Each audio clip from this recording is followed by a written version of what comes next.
seen that go up a lot. And that is clearly in the purview of the secretary because the FSOC is under you. And so that's actually one area where something can be done in terms of right now there is no regulation for corporate debt. I'm not saying it's not necessarily the regulation or oversight, whichever is the more appropriate word. But, you know, there's nothing to panic about at this point, but it is something to think of. As if it is the case that it's not the problem is no longer the banking sector, but corporate leverage is the problem. I want to come back to corporate leverage, but Jim, I just want to quickly ask you about potential constraints to continued growth from a manufacturing perspective, but more broadly from a whole economy perspective, and that is the labour market, which we've talked a little bit about. We have historically low unemployment rate, 3.5%. As we said at the beginning, we are starting to see significant wage growth, that rising quite significantly.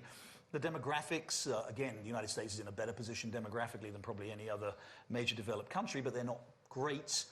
Immigration is somewhat restrained. The sort of organic demographics are not particularly good. How much of a concern, problem do you face from your perspective with just a very tight labor market? So if you look at manufacturing today, 25% of the workforce is within 5 years of being retirement eligible. And so there's quite a bit of turnover that's coming. There are a lot of work being done with apprentice programs in our industry, all around the country. Local community colleges and apprentice programs to bring veterans back into the workforce are full, and they're graduating with 96, 98% placement rates, very high quality jobs. So we're able to fulfill it. I think the other point I would have raised to Glenn's point about the economy being so different than it is, the digital economy is where it is today. 20 years ago, we couldn't afford to do things that we can do digitally today. And that helps us a lot with productivity. It helps us a lot with advanced manufacturing and automation. That takes a little pressure off of the manufacturing job. Now, it puts pressure on the tech sector, obviously. But I think all in all, that's a net benefit to the economy. And the more that we invest there, the more important it is. We have to get infrastructure right. That would be a big boon.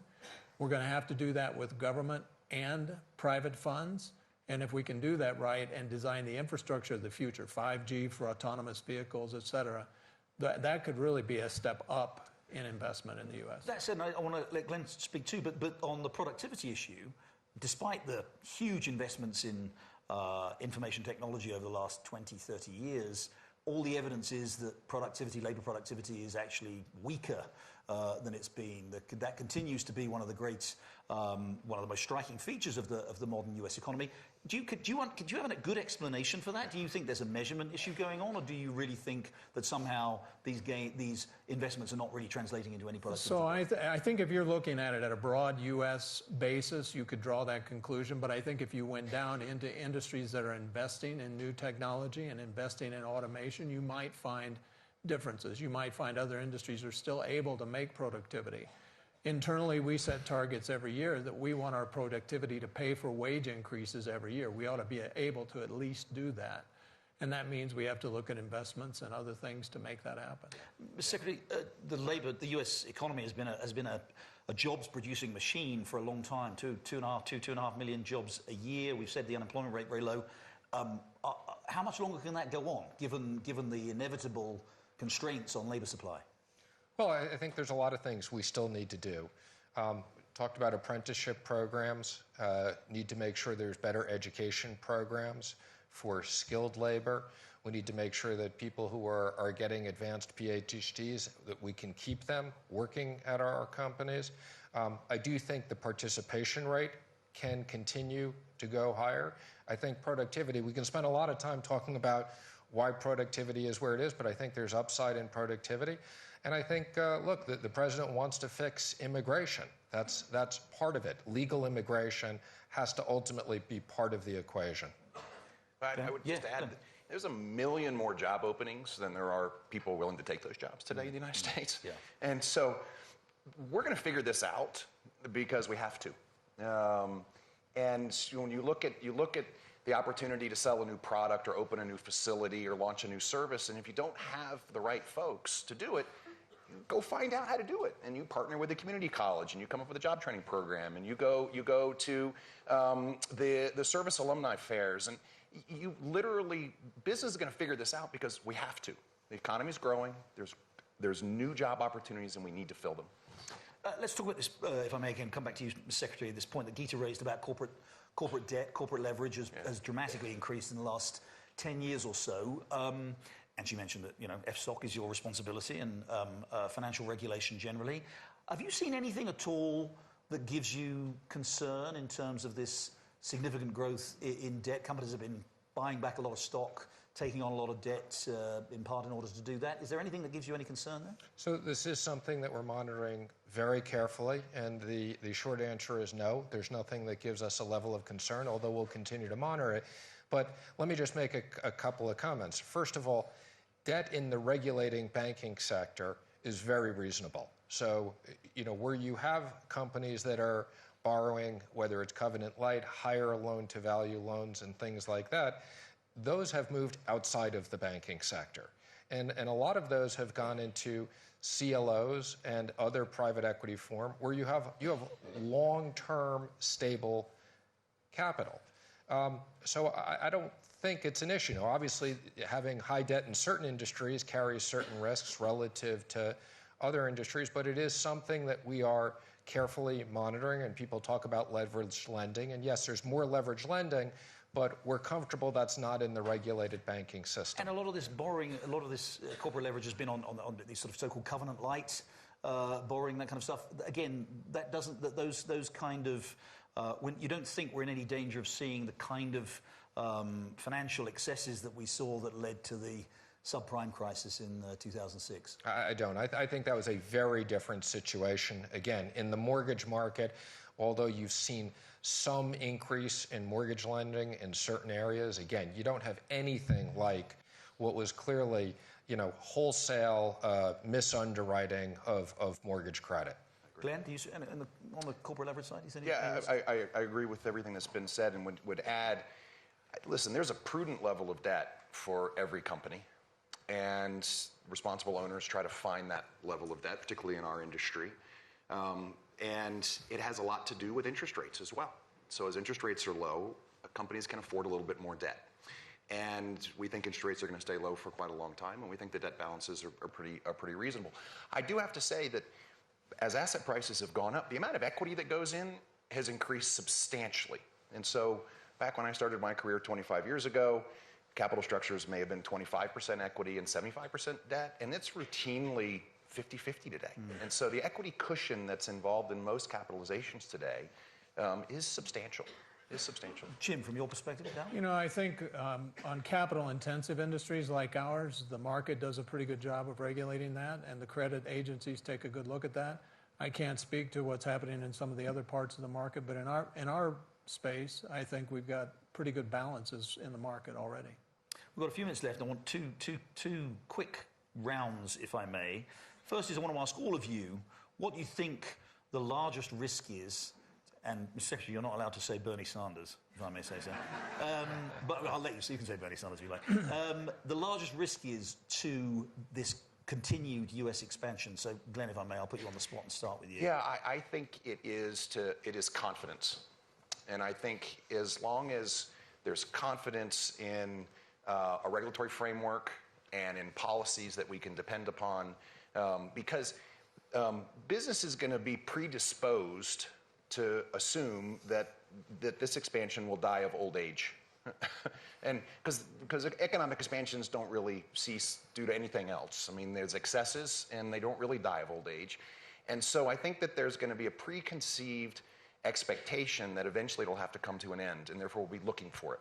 And just like we had earlier this year where there was some concerns that, maybe the trade deal wasn't going to get done. And then all of a sudden in September, we see concerns about recession. It was all sentiment driven and not substance driven. And I think that's our biggest concern. On that, do you think the trade deal, the phase one deal with China, the USMCA getting through Congress, we can talk about Brexit getting done, as it were, whatever comes of that this year, do you think that has significantly and will improve sentiment in US corporates over the next year? Yes, but it does. Has it gone? The fears of a sort of broader trade by war? By no way gone, right. But a substantial step forward. But it needs to be followed up with the next stage of everything. Gita, one big risk for the US economy in the next years? The way I see it, one reason we've seen the stabilization recently, and in general, I think a bit of the glue that's holding the world together, are the easy financial conditions. The low interest rates, countries that are basically not growing, able to borrow at incredibly low rates, very small spreads. So a risk I would describe as something that triggers a change in those conditions, not necessarily because the Fed raises interest rate, but because there's a huge increase in risk premium. And you could see that occurring, for instance, if there were a sharp increase in policy uncertainty. We saw that whenever there was uncertainty on the trade policy front, we saw markets moving around very quickly. So if you take a combination of incredible uncertainty on the policy front, in the Middle East, geopolitical risks, social unrest, I mean, these kinds of issues could be a trigger that suddenly now the market overreacts, and financial conditions tighten, and then this kind of nice, happy balance we are in gets lost. Mr. Secretary, I mean, you don't want to put it probably perhaps in terms of negative risks, and other than Bernie Sanders, Elizabeth Warren, Pete Buttigieg, and Joe Biden, and maybe Mike Bloomberg, what keeps you awake at night? What are the things that you're very much focused on right now? Well, the good thing is I sleep pretty well at night. But I will say, and you gave the answer, I won't pick which one, but I think political risk is the biggest risk to the U.S. economy. You have two very different visions for the way the economy will be managed and business opportunities. So, there are some very extreme socialist type of economic programs. You got some of the candidates, I won't say which one, that want to regulate the top 100 U.S. corporations and set up a new agency in the government to do that. There's no question, you'd see very different views of banking regulation. So I do think in the U.S. there is, two very different views of politics that will change economic outlooks dramatically. Jim, for you? Access to global markets and making sure that we build back our ally relationships around the world. The U.S. needs global markets to be able to export goods and services and technology. And I think part of the biggest kudos to Secretary Mnuchin on the China deal phase one was access to the financial markets. Access to those markets is very important for us. It's not just our industry, on a free and a fair basis. Final question for all of you very quickly. Glenn, you noted that expansions don't die of old age. The US expansion is more than 10 years old. Let me ask each of you very quickly, what are the odds, what are the chances that we're here in 2025 and this expansion is still going?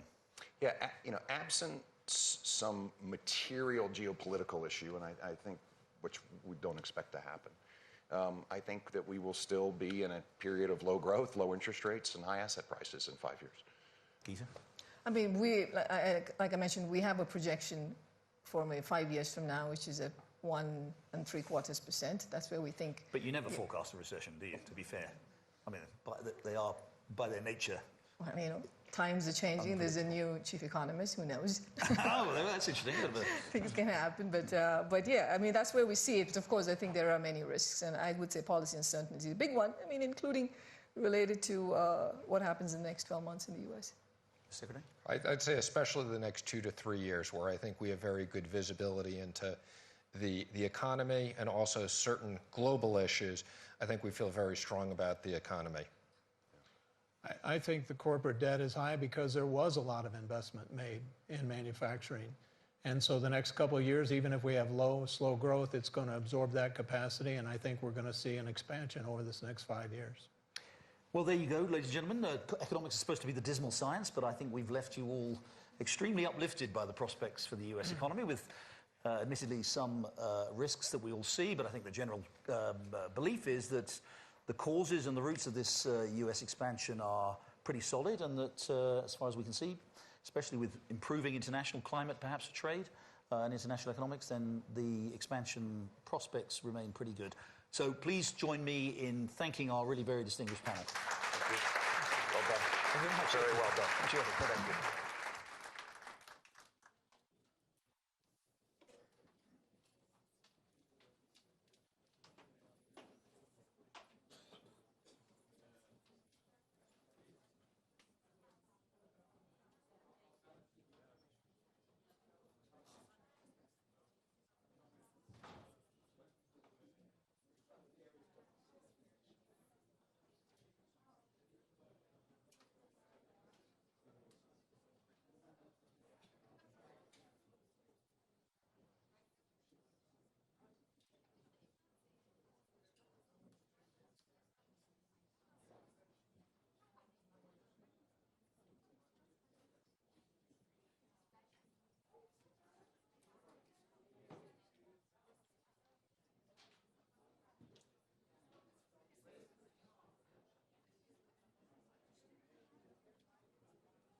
the SDGs, we are celebrating the announcement of the Decade of Action. And we know that business is an incredible force for change and for transformation. And the moment disability inclusion is on the agenda of business, that means it's going to be on the agenda of policy as well. So there's a demand for talent and the recognition of people with disabilities. That means that we can start working on the supply side as well. We can start improving outcomes for people with disabilities on the ground, children with disabilities as well, so that one day we can say that it's not 90% of children with disabilities that have never seen the inside of a classroom, but 90% of children with disabilities having access to the basic building blocks of life so that they can triumph. Yeah, and thank you very much. I'm very tempted to ask you about why you have the ambition to be the first person with disability in space, but I know we're keeping that for the session on Thursday. So please, Right. everyone, tune in to the conversation on Thursday as well, if you want to find out. Let's move to the second member of our valuable 500 pop group. Paul, you're a bit of a repeated offender throughout your career.